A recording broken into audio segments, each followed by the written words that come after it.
And so I'm glad that Jesus was very upfront that when you're going to go forward and make lifestyle changes in your life, he was very honest about counting the cost, because whether you're building a building or building a life, you must count the cost. You must expect casualties. There'll be losses in there. And what's the value of this? What's the value of changing this frame of mind? Well, I put it in your notes. When we identify what we will lose ahead of time, as well as what we will gain from certain changes we intend to make, the emotional war is is diminished.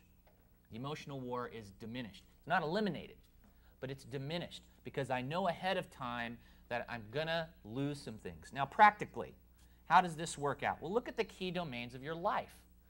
There's a war for every domain of your life: spiritual, marital, parental, professional, ministerial. I just listed those as examples. These are hills I want to take. I want to take that ground.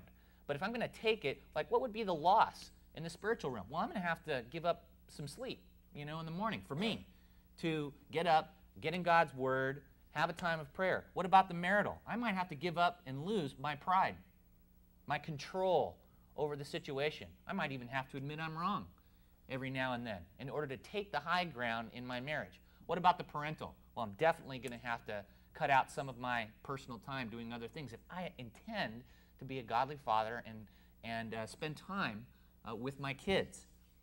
Professional. You know what? I'm going to have to lose getting ahead maybe at this moment because I'm going to do the right thing. I'm not going to do the wrong thing.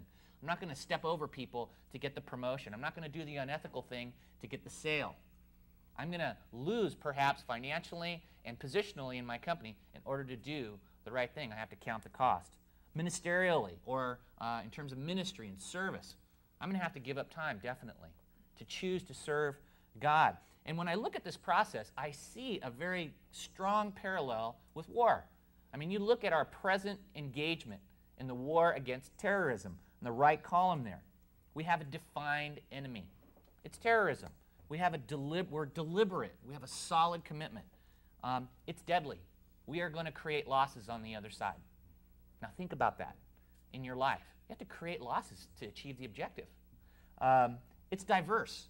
It's on many fronts. It's not just the ground battle. It's not just economically. It's networks, organizations, friendships, coalitions, all to accomplish the objective. And then it's determination over time. It's the long view. I see a lot of parallels between taking ground in my life and taking ground in war. It's a process, and there's a defined enemy for each one of those categories, and we have to identify what those